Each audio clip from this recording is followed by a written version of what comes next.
This is a big one, guys, because these are very similar. This is the Amazon Kindle Scribe, and this is the Kobo Elipsa.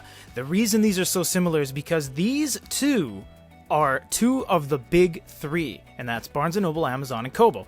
Barnes & Noble doesn't have a penny in this fight because basically they don't have an e-note, but Amazon now does. Elipsa by Kobo has been around for a long time, so let's start off by comparing the pens. Now, comparing this is a little unfair. Why? Because when the Elipsa existed on its own, it was the only e-reader large screen by one of the big three with a note layer. And you can argue that pocketbooks fairly big and they have a capacitive note layer, but that's neither here nor there. So they went with an active capacitive EMR pen, which means you can use it on here, but you can't use it on here because this is Wacom. 95% of the e-notes on the market use a Wacom pen. What does that mean? That means without batteries, without charging, without synchronization, I can use this pen or any other pen in the market. EREADER, BIGME, Onyx, MeBook, MobiScribe, KingJim, Remarkable, anything I can use on this. On the Kobo, not really. It's few and far between. You can maybe use a Boyu pen, doesn't work very well. MeBook is the same thing. You really just have to use the Kobo Rakuten pen. Another drawback, it's powered, unfortunately, by a quadruple A battery. Yes, a quadruple A battery. They went with quadruple A and not triple A because it would be too thick at that point. And even with the quadruple A, it's bigger than the standard Wacom pen by Amazon. So a massive miss there by Kobo. But they didn't know. They did it first. So now let's dive into the units themselves. If you want to see individual reviews on both of these, you can check the end roll and the description down below. You'll find all the video links there, because we're not going to go through all that.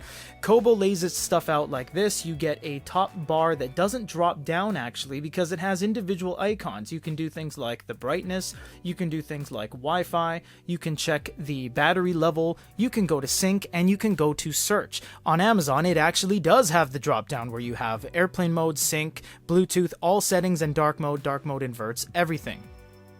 They both have the same amount of screen depth. And what I mean by that is that there's a distinct shadow between the side bezel and the actual screen.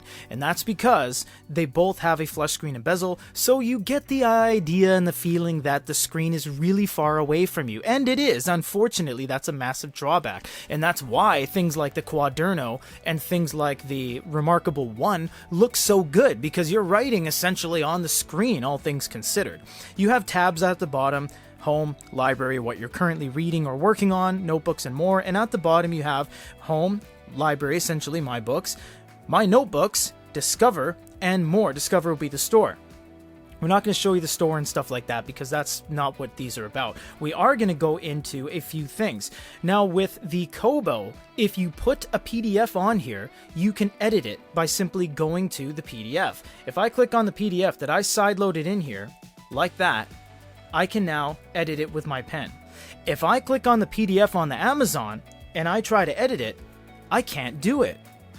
It doesn't work, and the pen just acts as your finger. Why is this? Is because the Amazon Scribe does not support side-loaded content for editing. However, if you use the website Send to Kindle, and Michael did a review on this, if you send to Kindle, you can now update it by using your pen. You can now use your pen freely. So that is a big difference between this and this, is that anything you put on here, it just works. Anything you put on here does not. You actually have to go through a comparatively rigorous process. You have to use your computer, you have to use Send to Kindle, go to the website, etc. You do have the same kind of palette on both of these, so you do get the ability to use some light notes, some highlights. Highlighter is just a more translucent, kind of thicker bleed of a pen. You have touch. If you're wearing gloves, you can turn it into your touch pen, and you can use the eraser, or you can use the eraser on the back, or you can key map this button to be the eraser on the Amazon pen.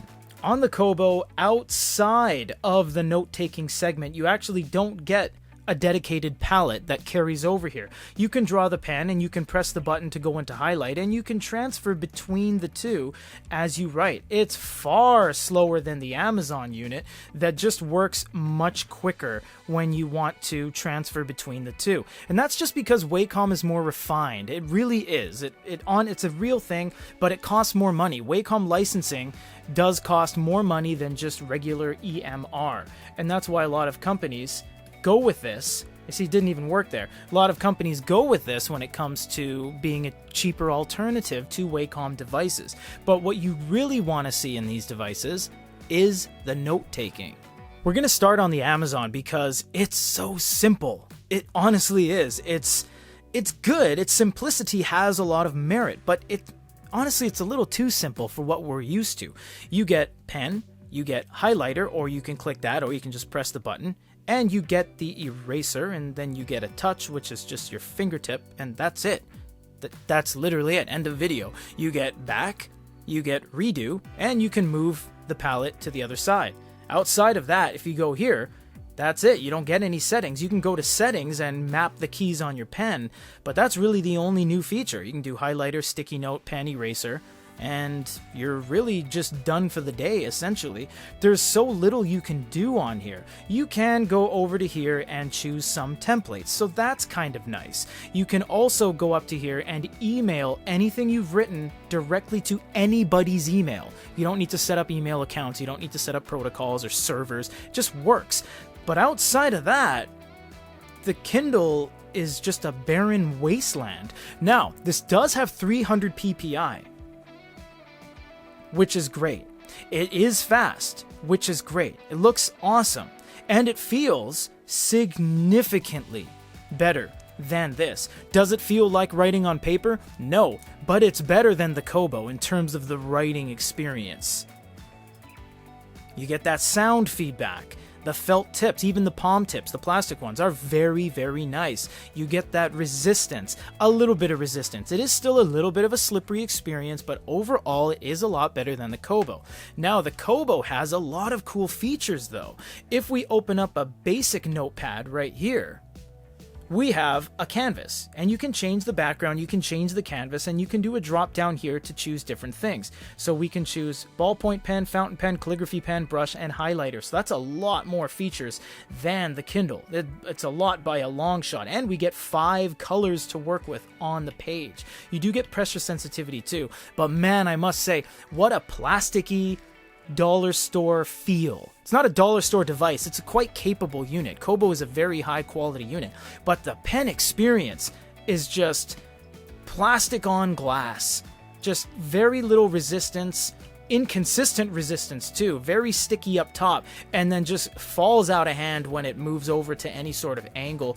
And it also doesn't work all the time constantly. There are a lot of kind of shortcomings, and a lot of it has to do with this tip. It's a very uninspired tip. It's just a regular old piece of chunky plastic with no graphite composite blend. Really not a whole lot of R&D went into that, so that's a little bit of a downside. This basic notebook is basic, we must admit. However, look what they did here. Advanced. And this takes it to a whole other level, because you get a lot of stuff here. Now, you might be thinking the first instinct is, let's just draw. La la la. You can't do that. It actually says try writing smaller. Why? Because these are dedicated lines. If I write my name, I wrote it in that line. It accepted it. You see, it had a little bit of a malfunction there, but it will actually process that now, and it's going to convert it for me. And it threw it up right there. That is so cool. That is so cool how they have these isolated zones of things you can write. Things you can, I'm just going to say draw. Then you click on that, and it's going to isolate that zone, and when you double tap it, it's going to convert, and it puts it right up there.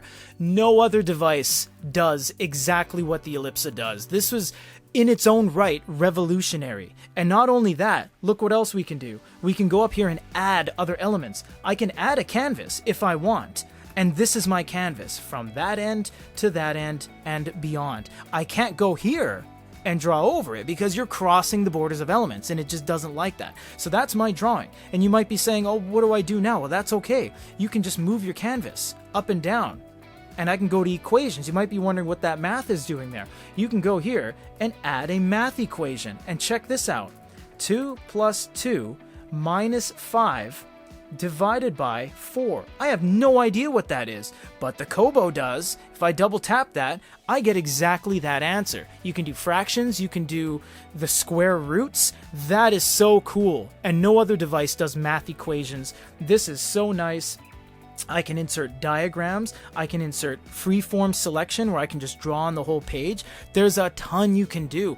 And if you're done everything, you can say convert all and it'll convert the entire canvas and everything in it. So the advanced might be that you can't just draw anywhere, but that's a good thing because that's what the basic is for. That's what the canvas is for. So the shortcomings of the pen feel and the fact that you have to replace the batteries at Walgreens and London Drugs and Walmart, find these obscure quadruple A batteries, that all gets kind of forgiven in a way because it has the most innovative note-taking experience to date. This is not cookie cutter by any stretch of the imagination. It is quite a miraculous thing.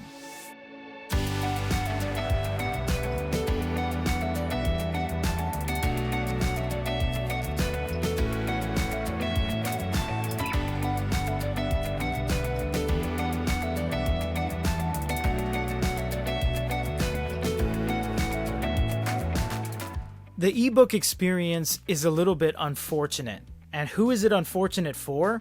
Amazon, actually. Why? Because if we go here and we use the pen to change the font size to roughly the same level of height and width, watch what we can do. Here's the pen on the Amazon. Changing pages. I have touch. I can turn over here to sticky note. I can make a sticky note. Now I can make a sticky note. So I can go like this. Sticky note. Whatever. Go like that. There's my sticky note right there. I can reference that later too. I can go to the top ledger. But if you're wondering if you can take notes on the ebook, no, you can't. And that's a massive problem. Why? Because the Kobo can. If they both couldn't, well then that'd be great for Amazon. I got my sticky notes, which I can click on and look at them. But look at this. I have my ebook. Boom. Watch this. Highlight. Max highlight. I can go over here and touch the tertiary button, first, secondary, tertiary, and erase what I just wrote. Do you understand how that changes the ebook dynamic drastically? Amazon undoubtedly has a better ebook system in place. It's incredibly stable. It looks fantastic. Everything always works non-stop. It's so good. The refresh has been updated. The PPI looks so good. It has X-ray. It has a lot of integrations into it. But the Kobo, with the Elipsa specifically, you can take notes on the page, which just changes everything.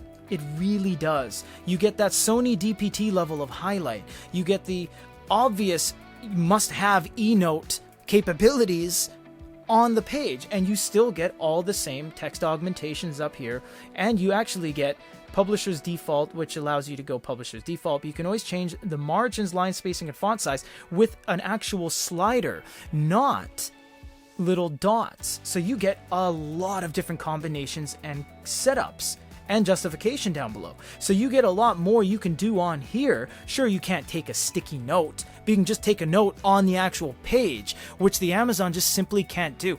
I personally feel like they missed the boat on that.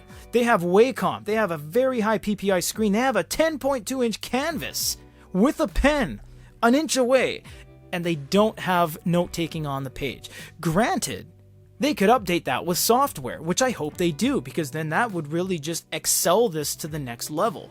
But as it stands, I feel like the Kobo just does a better job of being a true ebook reader, eNote hybrid. There's just so little you can do on the Amazon. Yes, it has the better pen. That's inarguably true. This is the better pen. This pen is just silly, how you have to have a battery and you have to have these terrible tips. But this is a true eNote collaboration, this one doesn't feel like it. It doesn't feel like Amazon's there yet. This is a stepping stone. This is a large screen ebook reader. It's a large screen Kindle with a note-taking little section. That's all it is. This is note-taking centric, meaning you have advanced, you have basic, you have note-taking on the front of ebooks, on PDF, side-loaded or not. Kobo's the way to go with that. I just wish they had a Wacom version, which would most definitely excel the game. Both of these guys, all the pieces are there for both of them. It's just one little step to go beyond what they are. For GoodyReader.com, this is Peter.